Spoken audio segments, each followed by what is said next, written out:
Pasca peristiwa penembakan terhadap sesama anggota TNI di Penhead Cafe beberapa hari lalu, Satpol PP Kota Palembang akan melakukan pengecekan terhadap perizinan tempat hiburan tersebut, khususnya terkait jam operasional. Jika ditemukan pelanggaran, Satpol PP menegaskan akan memberikan sanksi tegas hingga pencabutan izin dan penyegelan tempat usaha.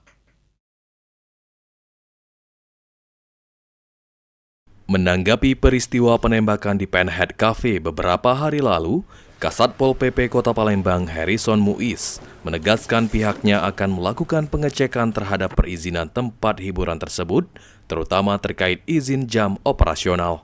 Harrison mengatakan, apabila ditemukan adanya pelanggaran terhadap ketentuan jam operasional, maka Satpol PP akan segera mengambil tindakan tegas sesuai aturan yang berlaku.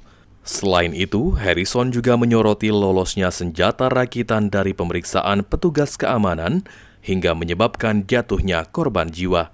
Menurutnya, hal tersebut merupakan bentuk kelalaian dari petugas keamanan maupun pihak pengelola Penhead Cafe. Satpol PP menilai pengawasan keamanan di tempat hiburan malam harus diperketat guna mencegah kejadian serupa terulang kembali. Adapun sanksi yang dapat diberikan apabila terbukti melanggar, mulai dari pencabutan izin usaha, penutupan sementara, hingga penyegelan tempat hiburan tersebut.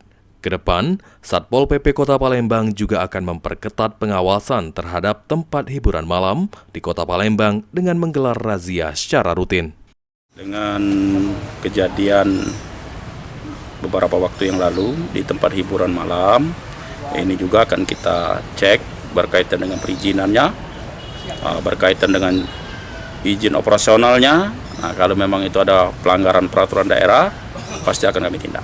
Pak Kasat, mungkin sedikit terkait untuk Panit sendiri, apakah memang memiliki izin untuk hiburannya atau bagaimana Pak Kasat? Memang dia memiliki izin berkaitan dengan tempat hiburan, tetapi kaitan dengan jam operasional tempat hiburan. Nah, ini juga ada ketentuan dari jam operasional ini. Satpol PP Kota Palembang menghimbau seluruh pengelola tempat hiburan malam untuk mematuhi aturan perizinan dan meningkatkan pengawasan keamanan demi menjaga ketertiban serta keselamatan masyarakat. Ilham Wahyudi, PAL TV.